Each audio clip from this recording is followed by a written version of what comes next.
Assalamualaikum warahmatullahi wabarakatuh. Saya Diah Titik Febriana, Guru Kimia SMA Negeri 1 Parigi, Dinas Pendidikan Provinsi Jawa Barat.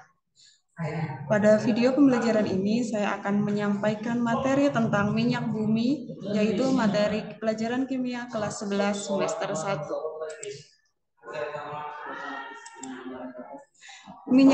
Minyak bumi memiliki beberapa komposisi penyusunnya. Di sini dijabarkan ada 5, yaitu senyawa hidrokarbon sebesar 90-99%, kemudian ada senyawa belerang 0,7 sampai 7%, ada senyawa nitrogen 0,01% sampai 0,9%, oksigen 0,01% sampai 0,4%, dan yang paling kecil komposisinya yaitu senyawa organologam. Pembentukan minyak bumi melalui beberapa tahapan. Tahapan yang pertama yaitu sisa-sisa organisme yang terkubur di dasar laut. Seiringnya berjalan waktu, sisa-sisa organisme hidup tersebut terkubur oleh lumpur dan garam. Kemudian dalam jutaan tahun terbentuk sedimen dari sisa organisme hidup. Tekanan dan panas mengubah sedimen menjadi minyak bumi. Minyak bumi yang terbentuk di dalam batuan dan terkubur di dalam teluk di dalam bumi. Minyak bumi kemudian diekstraksi oleh manusia untuk digunakan sebagai sumber energi. Ada sebuah teori yang sangat terkenal dari proses pembentukan minyak bumi, yaitu teori Duplex. Pada teori Duplex diurutkan terjadinya minyak bumi melalui 7 tahap. Tahap yang pertama yaitu jasa trenik yang ada akan terbawa air sungai bersama lumpur, kemudian mengendap di dasar laut yang selanjutnya diproses selama jutaan tahun sehingga berubah menjadi bintik-bintik dan gelembung minyak gas yang selanjutnya akan terakumulasi pada daerah perangkap atau batuan kedap. Kemudian gas alam, minyak, air terakumulasi sebagai deposit minyak bumi. Berikut gambaran untuk anjungan minyak bumi yang mengambil minyak di dalam bumi, minyak mentah di dalam bumi. Anjungan ini terdiri dari menara pengebor minyak, kemudian ada mesinnya, ini ada dihubungkan pipa lumpurnya, ini adalah galiannya. Galian yang menuju ke keberadaan minyak mentah yang terdapat sirkulasi air dan di ujungnya terdapat mata bor. Kemudian ini adalah gambaran dari deposit minyak bumi di dalam rongga kedap air.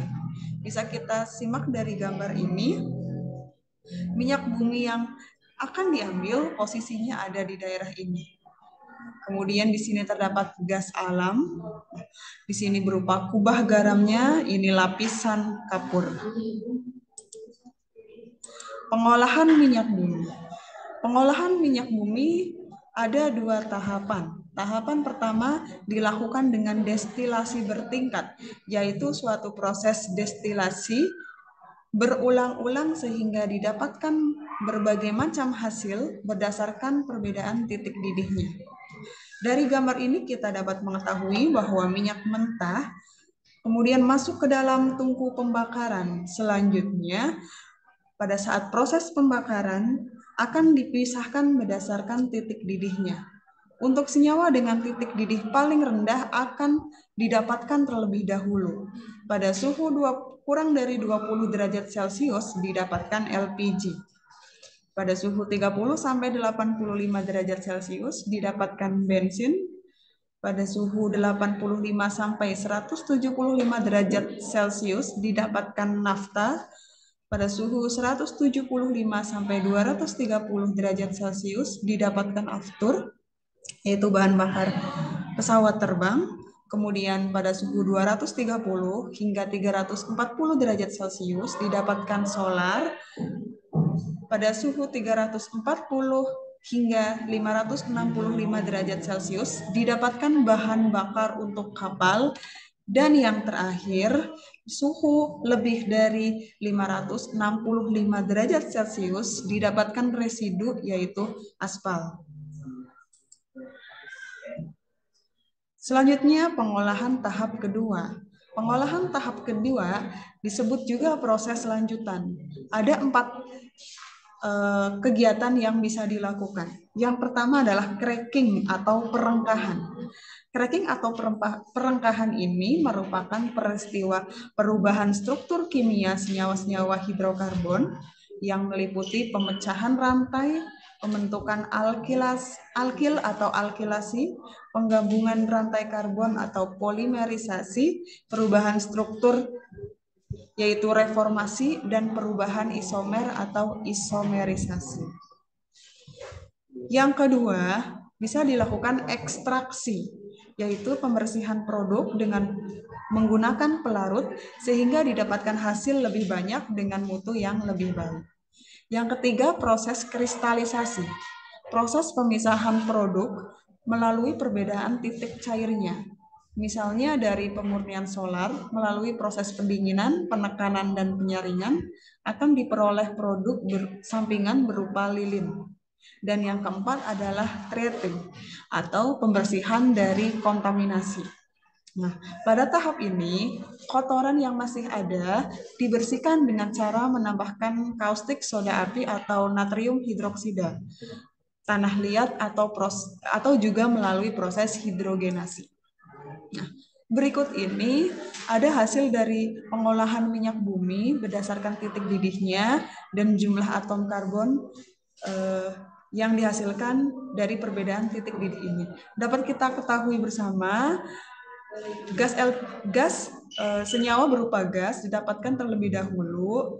Contohnya adalah gas LPG yang dimanfaatkan sebagai bahan bakar untuk memasak, atau bisa juga bahan baku sintetis senyawa organik untuk jumlah atom C1 sampai C4. Kemudian yang kedua ada ether petroleum. Nah, gambarnya seperti ini, ether petroleum, contoh senyawanya. Untuk jumlah atom C5 sampai C7. Biasanya digunakan sebagai pelarut non-polar, dan cairan pembersih. Yang ketiga ada bensin atau gasolin dengan jumlah atom C5 sampai C10 digunakan sebagai bahan bakar kendaraan bermotor. Ini contohnya. Selanjutnya ada nafta, jumlah atom C-nya C6 sampai C10, digunakan sebagai bahan baku sintesis senyawa organik. Ini contoh pemanfaatan nafta yang dikemas dalam bentuk cerigen seperti ini. Selanjutnya ada kerosin atau minyak tanah dengan jumlah atom C11 sampai C14 yang digunakan sebagai bahan bakar jet dan bahan bakar kompor parafin. Kemudian ada minyak solar atau diesel dengan jumlah atom C15 sampai 17 yang digunakan sebagai bahan bakar kendaraan bermesin diesel dan bahan bakar tungku di dalam industri. Ini contoh pemanfaatan solarnya. Kemudian ada minyak pelumas dengan jumlah atom C18 hingga C20. Pemanfaatannya sebagai oli atau sebagai pelumas mesin. Ini contoh gambar pemanfaatannya. Selanjutnya ada lilin dengan jumlah atom C20 atau lebih, digunakan sebagai petroleum jelly dan lilin parafin untuk membuat lilin, kertas berlapis lilin, lilin untuk membatik, dan bahan pengkilan seperti semir. Ini contoh lilinnya. Kemudian ada minyak bakar untuk jumlah atom C-nya 20 atau lebih yang dimanfaatkan sebagai bahan bakar kapal, pemanas industri, dan pembangkit listrik. Ini contoh bahan bakar untuk kapal selam. Kemudian yang terakhir didapatkan residu berupa bitumen atau aspal untuk atom C40 atau lebih, yaitu materi yang digunakan sebagai material untuk mengaspal jalan dan bangunan. Berikut contoh gambar aspalnya. Kemudian dari penggunaan minyak bumi kita mendapatkan dampak negatif selama menggunakan minyak bumi. Di sini dijelaskan 2 dampak utama penggunaan minyak bumi. Yang pertama yaitu efek rumah kaca. Efek rumah kaca ini bisa disebabkan oleh naiknya konsentrasi gas karbon dioksida di atmosfer karena pembakaran bahan bakar yang berlebihan, sehingga suhu panas bumi menjadi meningkat. Yang kedua, yaitu hujan asam. Hujan asam ini disebabkan oleh belerang dan nitrogen di udara yang bereaksi dengan oksigen, membentuk senyawa sulfur dioksida. Sehingga zat-zat tersebut dapat berdifusi ke atmosfer dan bereaksi dengan air untuk membuat asam sulfat dan asam nitrat yang dapat larut bersama air hujan. Oleh karena itu, hujan yang turun disebut dengan hujan asam. Demikian presentasi dari saya, penjelasan tentang materi minyak bumi untuk materi kimia di kelas 11 semester 1. Assalamualaikum warahmatullahi wabarakatuh.